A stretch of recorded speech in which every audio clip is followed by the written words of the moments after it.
Welcome to our continuing series, Questions and Answers, from the works of Sri Aurobindo and the Mother. Today, Healing, Part 1. There are many statements on allopathy and homeopathy, clearly stated by Sri Aurobindo and Mother. From Sri Aurobindo. It is a pity that X could not write at this time. Formerly, when she wrote often, she used to get better after writing. It is also a pity that she has been told by the doctors that she is not going to live. Even if it is true, such a thing should not be told, unless in case of necessity, which does not exist in her case, for it takes away much of the power of resistance and diminishes what chances of cure and survival there were. X's physical destiny has always been against her, but this is a thing that can be cancelled if one can have sufficient faith and inner strength and openness, and receive the spiritual force. Question to Sri Aurobindo. Is there not some occult healing power in homeopathic medicine which effects miraculous cures, or is it the doctor who has it? Sri Aurobindo. I suppose it is as much the man and the force working through him as the medicine that makes the difference. I doubt if the medicine by itself could do so much. The Mother and I have no preference for allopathy. The Mother thinks doctors very usually make things worse instead of better, spoiling nature's resistance to illness by excessive and ill-directed use of their medicines. We have been able to work through X's homeopathy far better than through anything else, though it is likely that the force working through homeopaths who were not conscious instruments might not have succeeded better than with the allopaths.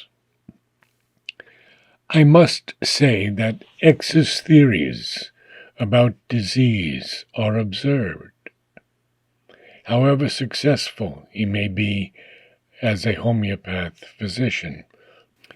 You may say what you like about the homeopathic theories, but I have seen X work them out detail by detail in cases where he had free and unhampered action and the confidence of the patients and their strict obedience, and have seen the results correspond to his statements and his predictions, based on them, fulfilled not only to the very letter, but according to the exact times fixed, not according to X's reports, but according to the daily, long, detailed, and precise reports of the allopathic doctor in attendance.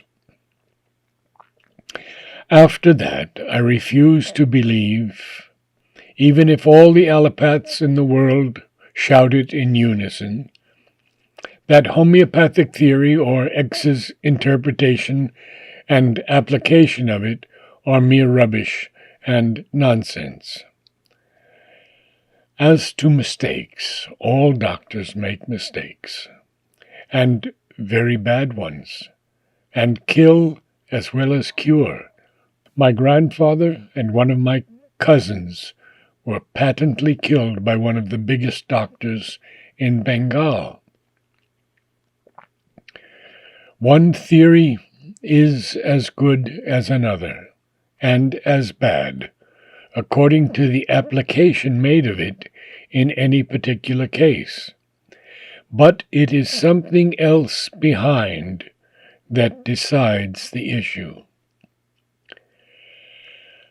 To bring out the latent illness and counteract it is a recognized principle in homeopathy and is a principle in nature itself. Disciple asks Sri Aurobindo, I had a heated but pleasant discussion with X about the action of the healing force. He argued, now that the healing force has arrived here, it is likely to operate in other parts of the world, and any Tom, Dick, and Harry can wield it, even if not spiritually developed. Sri Aurobindo replies, it may operate, but not through every T, D, and H, at first at least. And then the disciple again writes to him, I contend that the healing force will act only if a man is open to the mother in some way, through devotion, faith, or some kind of rapport. I also said that most probably the healing force can act only if the healer is directly in physical contact with her. Certain conditions are necessary for cure. What do you say? Sri Aurobindo, at first it will be no doubt like that, if it is to be the true force. But once it is settled in the earth, consciousness, a more general use of supraphysical force for healing, may become possible.